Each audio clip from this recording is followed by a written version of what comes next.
Previously on Ladies of Darkness. And now they're pointing to the place where you're gonna go. It's Jacksonville. Ooh, boy. People's lungs are collapsing. Sounds like wind. We do care about each other. And that's important to you. It's very important to me. At the end of the day, it's your gut feeling that will take you very, very, very far. I think it's time you knew what happened that night. I've been trying to protect you, but maybe I did more harm than good by keeping it from you. The truth is unraveled from Charlie's past, a decision a demon needed to make fast, and our heroes plan their new quest to rob this haunted therapist.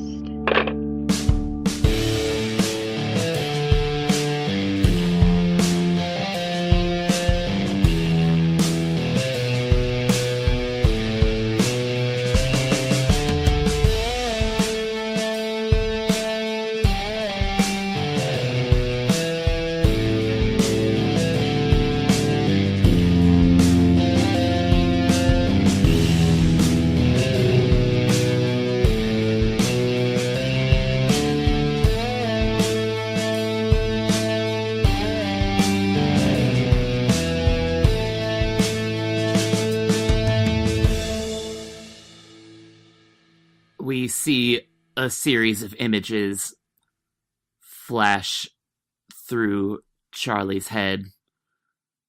We see her mom tumbling down the stairs. We see Charlie being dragged. We see a radiator and a pair of handcuffs. We see Vakiel descend in front of Charlie. And then after a moment, Vakiel's voice. I saw everything that happened from outside of you. I had come for him, actually. It would have been so much easier if I had taken him. He had come home drunk off of whatever alcohols are available in this time. He was shouting and angry. They fought, him and your mother, and he charged past her up the stairs. She followed him, grabbing onto his arm, and he shoved her. She fell backward. Her head struck the windowsill at the base of the staircase, and she was dead.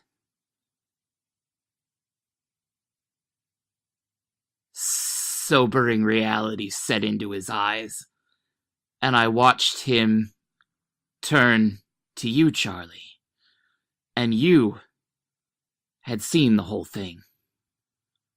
You stood in the doorway of your room, mouth agape, in complete shock. He panicked, probably about the repercussions of his actions, and he grabbed you. He dragged you down the stairs, down another flight into the basement, where he took out those manacles and attached you to the metal fixture on the wall. He was saying things like, I need to clean this up. No one can find out about this. And he left you there. And when I saw you there, helpless, awaiting whatever fate that this man had in store for you, I decided to change my target. I decided that if anyone should get out of this scene, It should be you, not him. So, I did what I did to control you. I took you. I melted your bonds. And I escaped the house. And then I came back with a canister of gasoline. I locked him inside. And I burned it.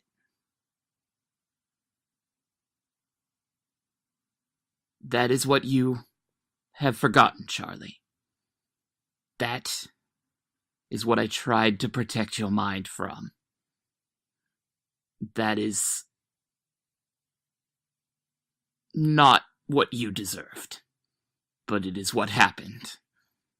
Dr. Chell sits across from you, and she, taps, her pen, to her cheek, kind of as she's listening to this.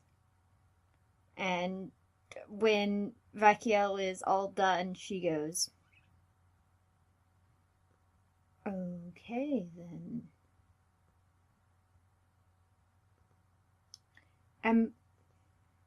Now, I take it I'm not speaking to Charlie?" She's going to need some time to process this. It is a great burden for her. I understand. From what I heard, that is indeed a burden. And who are you, I suppose, would be my question. I don't think I am any of your concern. I was just wondering who I was speaking to. As far as you should be aware, Charlie. But I'm clearly not speaking to Charlie. Vakiel kind of narrows her eyes. I suppose you're not. You're a part of her, so it's just important that I understand you as well as I do her.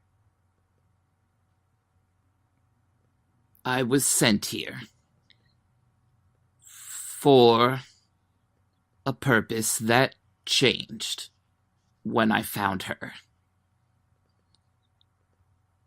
What purpose was that originally? To hunt someone.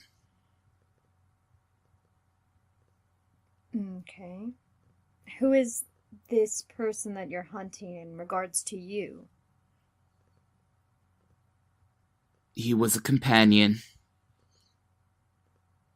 who I trusted with my life, who I turned against our Creator for, and who abandoned me.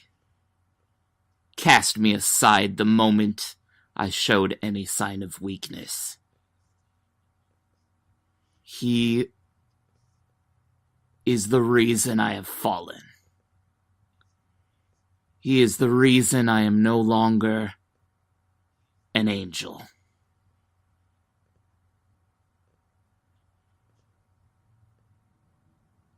And you resent him for that? I loathe him. This person who left you? I will destroy him.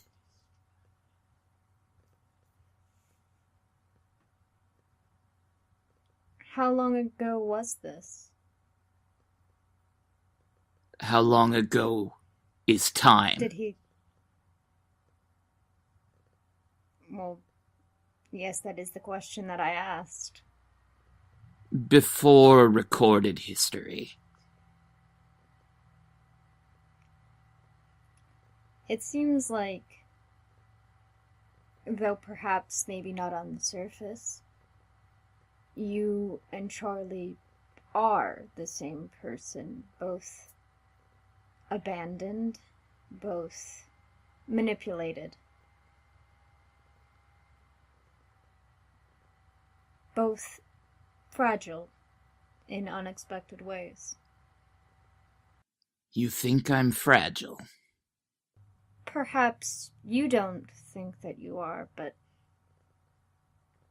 anger isn't something employed by those who are necessarily strong. The weakest of us use anger as a tool to make ourselves seem stronger.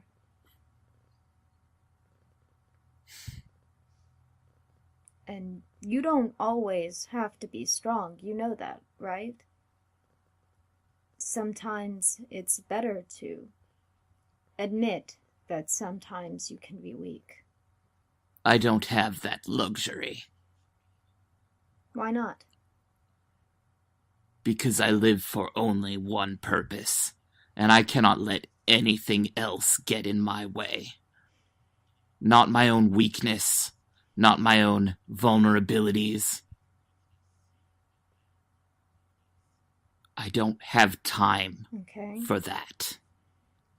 Once you've accomplished this purpose, though, what is to become of you?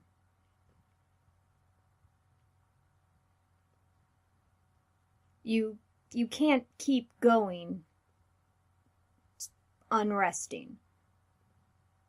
There needs to be some kind of lull. If you can't accept times when you're weak, you can't grow stronger. Everybody needs recuperation.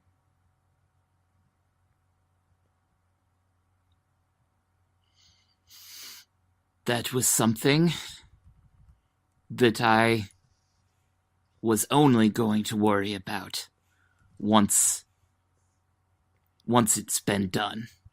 Once it's over. Then I'll have time to worry about what comes next. Okay. How soon will this thing happen? How soon will you get to rest? When I find him. But there is no definite timeline for that. You could search forever. You could never find him. And if you keep expending your energy, Charlie's energy, unresting, unyielding, you will never be happy. There needs to be time to heal. And you can't let revenge, anger sour you. Because from what you told me, you used to be an angel.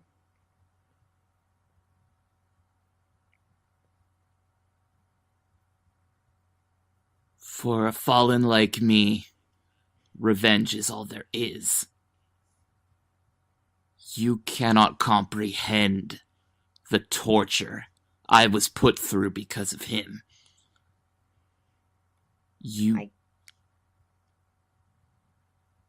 I can't. You're right. I really cannot fathom what you are talking about right now. But you are with us now. With those who walk on soil. And here, things are different. Anger will eat away at every single piece of your life, of Charlie's life, until there's nothing left. And it sounds like you still have a capacity for compassion. So, why can't you allow yourself a little bit of room to breathe? When I first chose Charlie, when that happened, I had thought, I will use this one until she falls apart, and there will be another, but I do find myself not wanting that to happen to her now. Perhaps you're right. Perhaps I have changed. Perhaps I am gaining that capacity.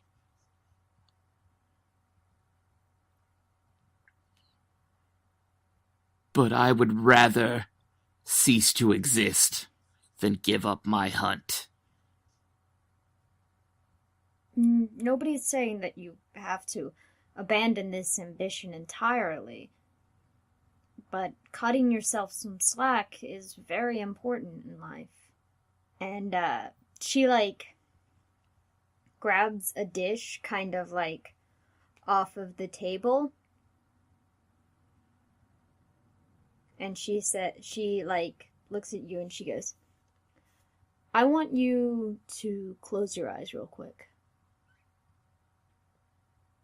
Vacuole glares at her for a second, but then does so. Hold out your hands. She does so. She, puts the dish in your hands and then, cups her hands on top of it. And for, a brief moment, while this is in your hands, you don't feel super angry or bitter or enraged, and you're not consumed by this anymore. You feel at ease for once. You feel perfectly at ease and not malcontented, just fine. And it's nice. It's really nice until she takes it off of your hands. And you can still kind of feel it, but it's not in the same strength. It's secondary. Yeah, I think this actually surprises Vacuole quite a bit. And her eyes shoot open and she looks at this dish. It kind of just looks like a regular cigarette butt container. You know what I'm talking about? An ashtray? Yeah, it looks like an ashtray, but it's ceramic. What is that? It's something that I got at an auction. And she sets it back down on the table.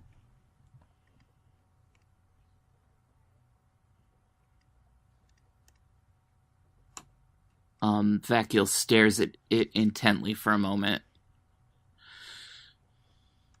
And she says, I will think on these words you've told me.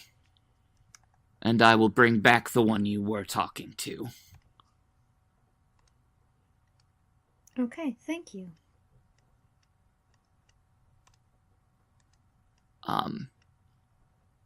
And you see Charlie's face go from that shocked and interested expression staring at the ashtray to a frown, and then crinkled up, and then she starts weeping.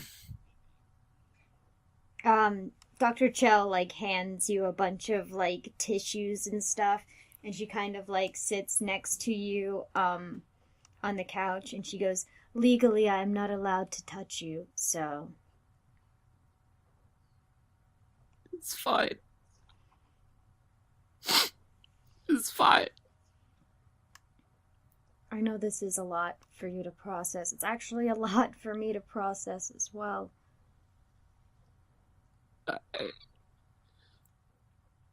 I guess I know now. I guess I know what happened. And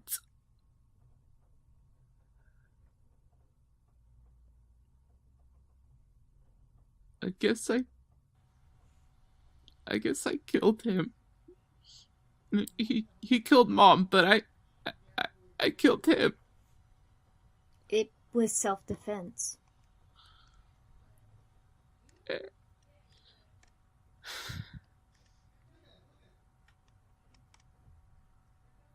And And I think Charlie's just unable to talk now for a bit. Yeah, there's like 10 more minutes left on your time, and you kind of spend the rest of that time basically just weeping before she, like, gingerly escorts you out of the room.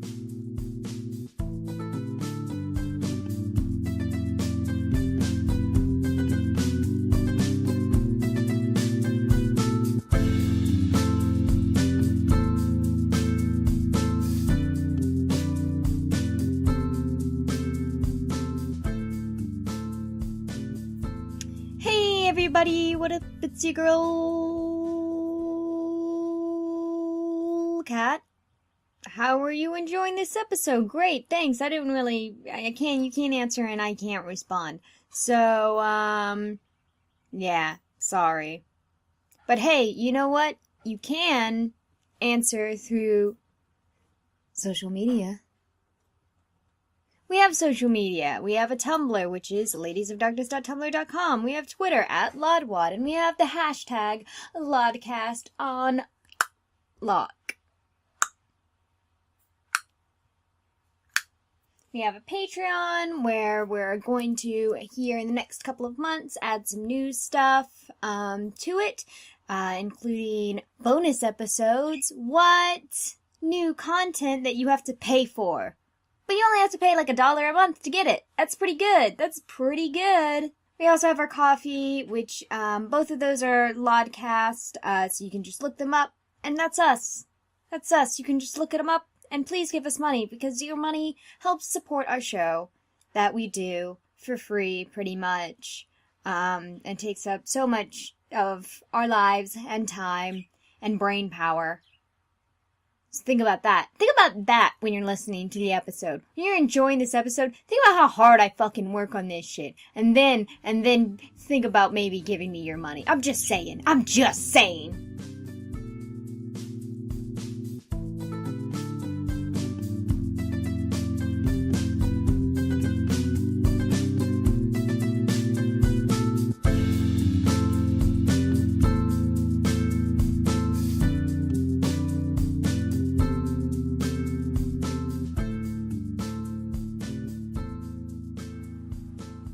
Charlie exits the room bawling, and the two of you are sitting there kind of like waiting for her, I guess.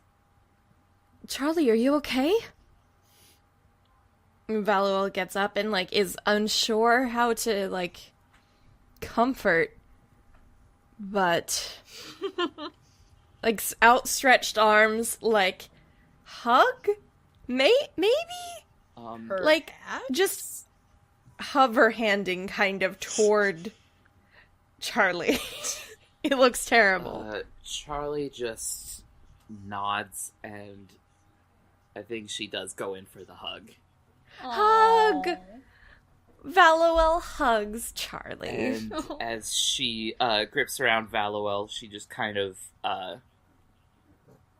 buries her face in her shirt and then starts sobbing again, just lightly, like, pathetic, like, chest heaving, like, sobs.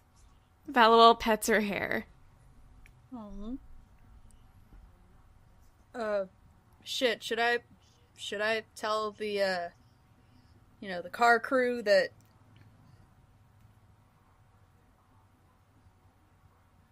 Yeah, probably. Alright. Aiton goes to tell the car crew that Charlie... I mean, they dropped you guys off. Fuck. He stands outside. You want to maybe find... Well, I guess you can't really call them. There's no way to call... Damn you, 70s! I mean, he could, like, walk to a payphone. Yeah, but there's no guarantee that they will... Yeah, what are you going to call another payphone? Yeah. Yeah. Call every payphone in Jacksonville. Oh, God, no. Okay, well, we should find a spot for Charlie to... Cry it out. Kind of calm down and...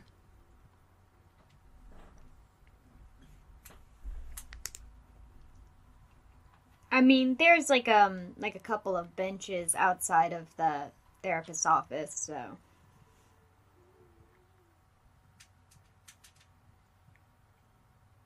You can Charlie try sits that. down on a bench and kind of leans her back against the wall and sort of like tries to steady her breathing.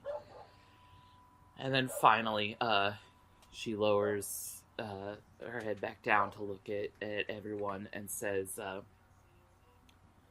well, I'm gonna let Vakiel talk, because I think she found something. Okay. And then Vakiel? she kind of shakes off the fog that's coming over, and then like looks back up and says, there was some sort of ceramic bowl in there. She handed it to me, and it had a supernatural calming effect. That sounds like an Earthbound to me. It definitely arose my suspicions. I asked where she got it. She told me some auction. I think that follows the patterns thus far. Yeah. It does. The question is, how do we obtain it? Well, we could steal it.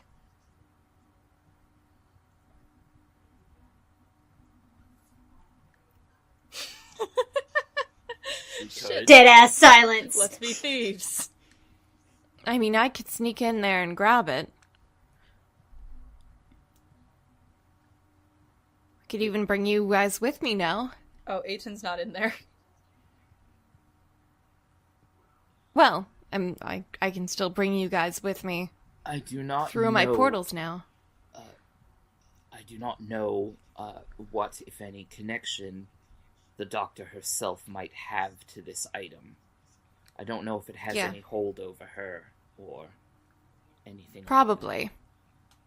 Something tells me it's not going to be as simple as waltzing in there, snatching it, and leaving.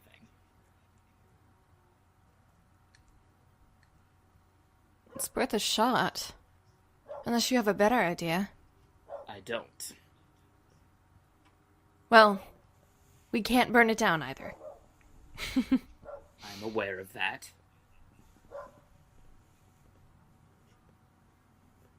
Vacuol's just like, why would I want to burn down that nice lady? Why would I want to burn something? Well, that's just like where my mind goes because I know Vacuol. I don't really feel up to it anymore. Just like, I feel like listening to Jefferson Airplane and just kicking it.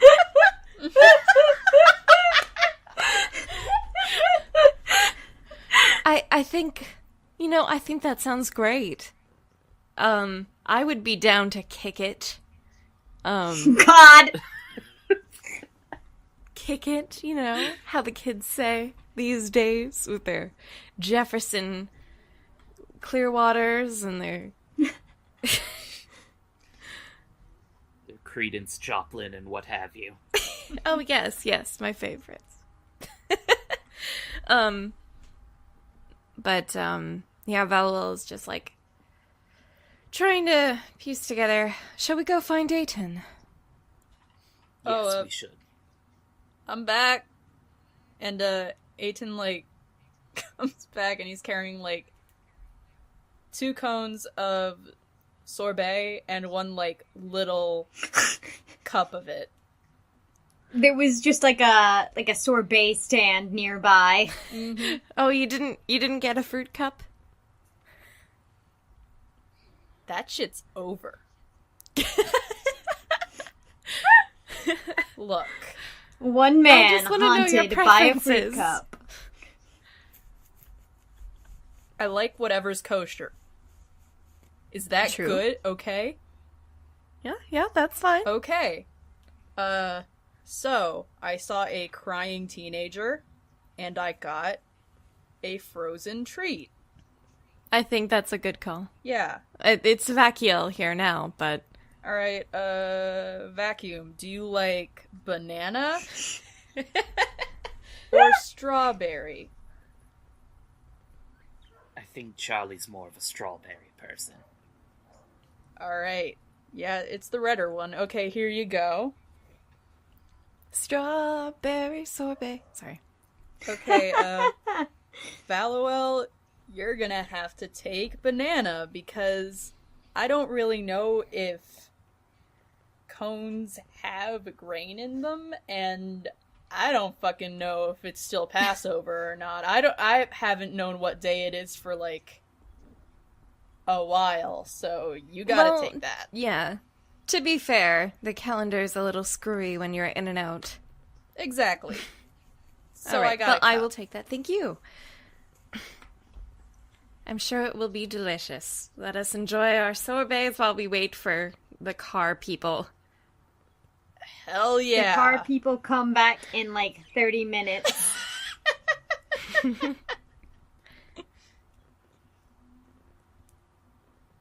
And when they pull up, they like do a very redundant honk.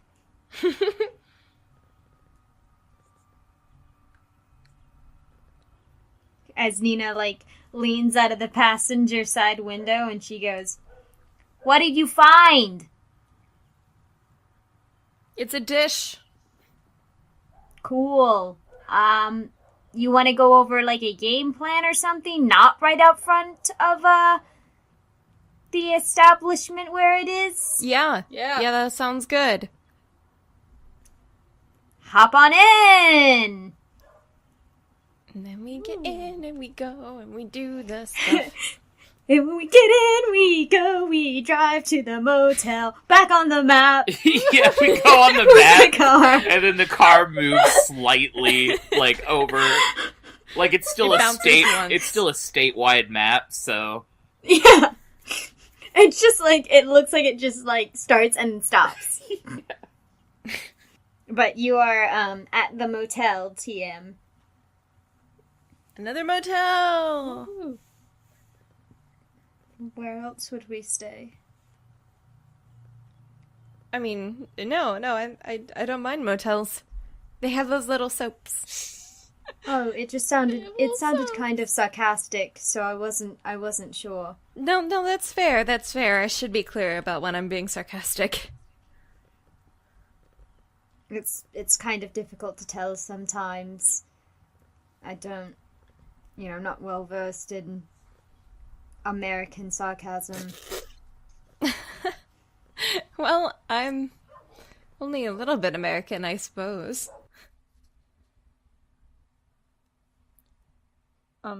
As they're getting out, Oracule's gonna like kind of take Valuel aside and be like, "Can I talk to you about something?" Yeah, of course. And like Oracle like looks around to make sure that there's no one else there. Like I guess they're still like in the parking lot. Yeah. Okay. So there's whoever's in the parking lot, but nobody's like close enough that they would be listening. Okay. Mm-hmm. Before we came here,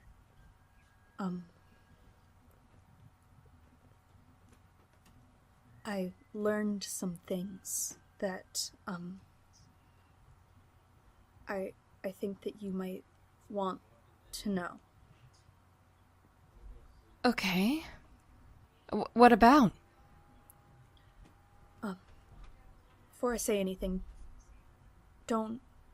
please don't tell anyone, unless you're sure that it won't get back to Haniel or anyone else. Of course. Yeah. Well, thank you. I stayed in the apartment, and I stayed with the bin, and they can hear us in there. Oops, Sorry. You're good. Thanks, Tamara. No, I was like trying to find my pencil so I could write down notes. I'll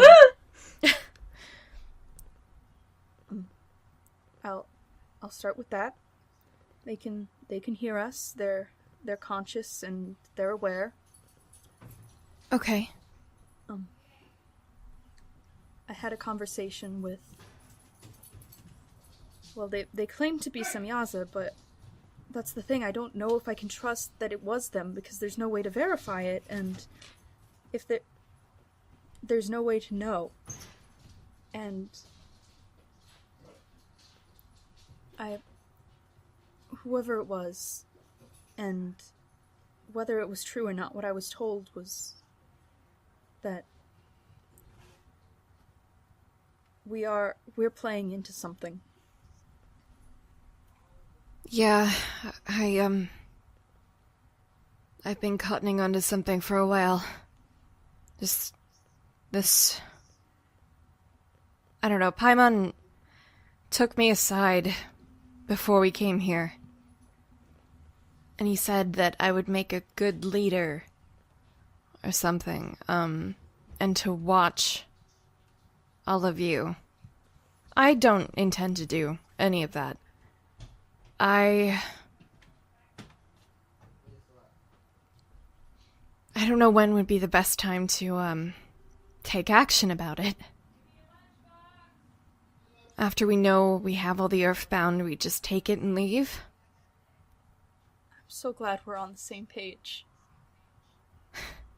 I trust you. I trust you too. That's why I told you this.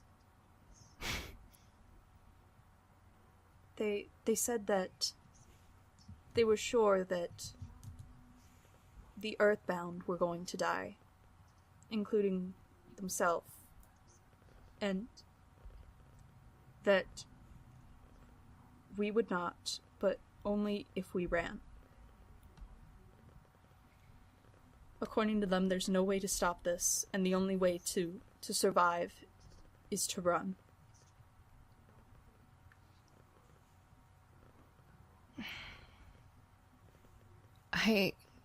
I don't know if that's true. Whatever's the truth, I know that we can't. If we're only 3 demons, and we're not that powerful compared to Haniel and to Paimon and to all the others. Right. I would run if I didn't care. But I do, and even if I die in the process, I think sticking this out until the right moment, finding the right time to strike. I mean, that's what I do. I don't fight out in the open. You know me. I'm very used to having someone else tell me when something is salvageable and when it's not, and when to attack and when to withdraw. And the speaker claimed to be Semyaza and told me to run. But it's strange to think about doing something other than what Semyaza tells me. I know, it must be strange. It's terrible. But yeah. But listen, we have to stick this out. We have to find out more information so we can find a way to stop this. And I'm gonna roll to keep. I'm gonna roll the dice. I'm gonna roll the dice on this one. I was just holding it. But I'm gonna stick through this with you. And I know Vakiel will too. I've also alerted Dorian to the situation with Paimon as well.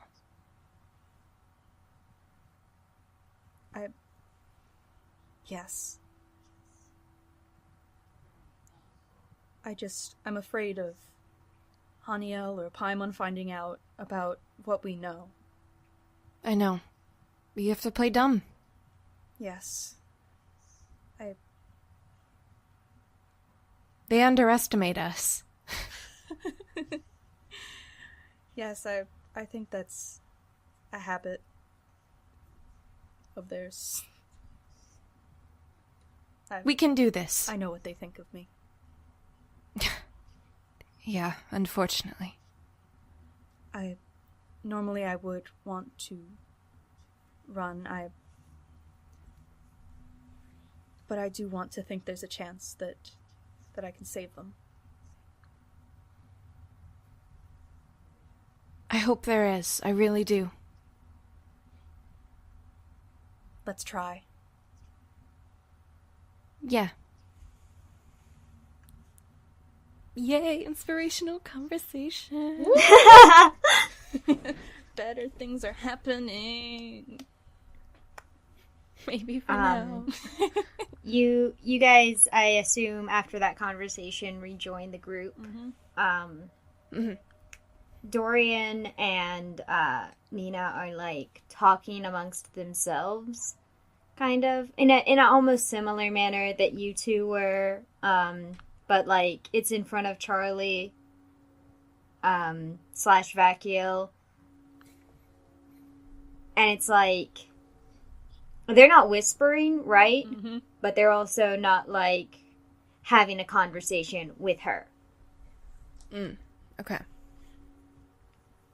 So it's not like they're actively trying to hide their conversation. They're just not including her in it. Okay. And when you guys come back, they're like, okay, now time to figure this out. Sounds about right. Let's do that. So, you said it was a dish? So, while everyone else has been talking to each other, Vacuole has been drawing, like, a layout map of the office as she remembers it. Oh, nice. Ooh, we have an infiltration map. She draws an arrow cat poster here. Poster. Won't shut Creepy. up. Eyes follow patient. Wallpaper. Color changing? Question mark.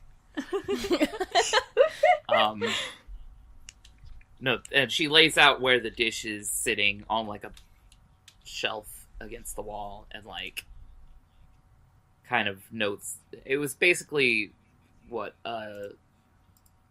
one door and like a window, maybe.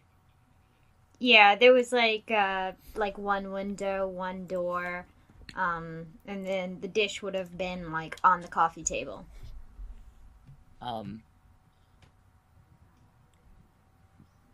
Right, so it's like sitting on a coffee table in the middle of the room, right? Yeah. And she says, it's kind of a centerpiece of the room. It'll be pretty obvious if it goes missing.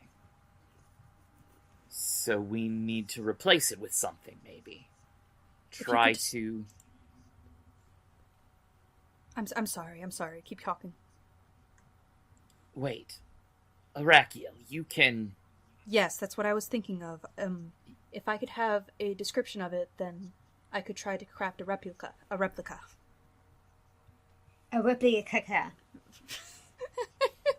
I'm sorry, my host's native language isn't English. It was a white bowl with notches in the... And then her voice shifts. It was a cigarette. It was an ashtray.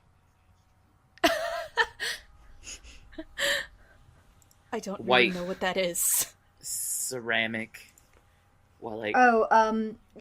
Dorian like looks around the room. Here's one. They're always in motels. Oh, thank you. Yep, always. All right. Let me Google what ceramic is made of really quick. Pretty sure it's clay. Yeah. Yeah, it's clay that's been, like, baked. Yeah. I'm sorry if I interrupt. And I usually can't tell if you're cutting glazed out. or treated in some way. Okay, yeah, it's made of clay and hardened by heat, so... Alright, I'll need to have access to clay. Well, we are in Georgia. Yes, allow me to try and find somewhere that is uninhabited so that I can look for clay in the ground. Right. We forge Wow. a replica. For a second there, I thought you were going to look for it in the trees, and I was concerned. We forge a No, replica. that would be silly. We forge a replica, and then perhaps Charlie has a follow-up visit with this doctor. And during that visit, Vallowell can come in, swap the replica for the real thing. Wouldn't it? Yep. Well, if Vallowell is able to... Vallowell, you're able to enter any place through a portal that you've been to, correct? I sure am. Well, that And might make things easier. yes, Also, I if could go she from did- here.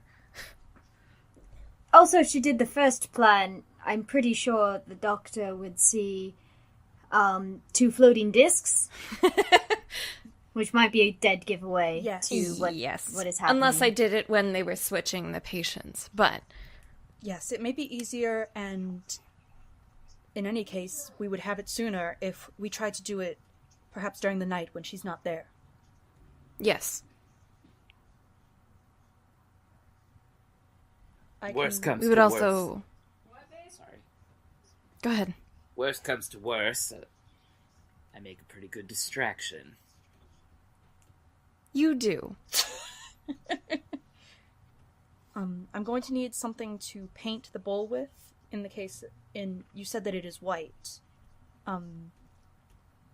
Clay does not come out of the ground white, so I'm going to need something to paint it with. I have a real quick question. Does she seem to know that it has special properties? Because if so, she's probably just not gonna, leave it in her office while she's gone. She's probably gonna take it with her. She did hand it to me to induce a calming effect. So yes. Okay, because if I were her and I had, a special object like that, I wouldn't just leave it in my workplace. I'd keep it close to me. So that's why it perhaps needs to happen during a visit. Okay. Well, we could still do that plan, but have her come out to the waiting room. And then I can sneak past her while I'm chameleoned. Grab it, portal out.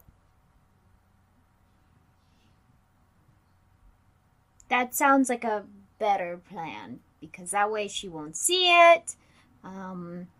There's definitely a greater chance of it being there. Yeah. So we can try that. Yeah, we can try that. Okay, I'm going to put on my mom voice and call her, I guess. Okay. I'll go try to find somewhere secluded. And get that clay. We should probably go to a paint store. Arts and crafts, maybe. You'll want I'll drive us to the paint store. glaze. You need to glaze it white. Yes, that's what I mean. Yeah. I've made pots before. Let's go to the Hobby Lobby. Yay! Let's go get some massageing in order.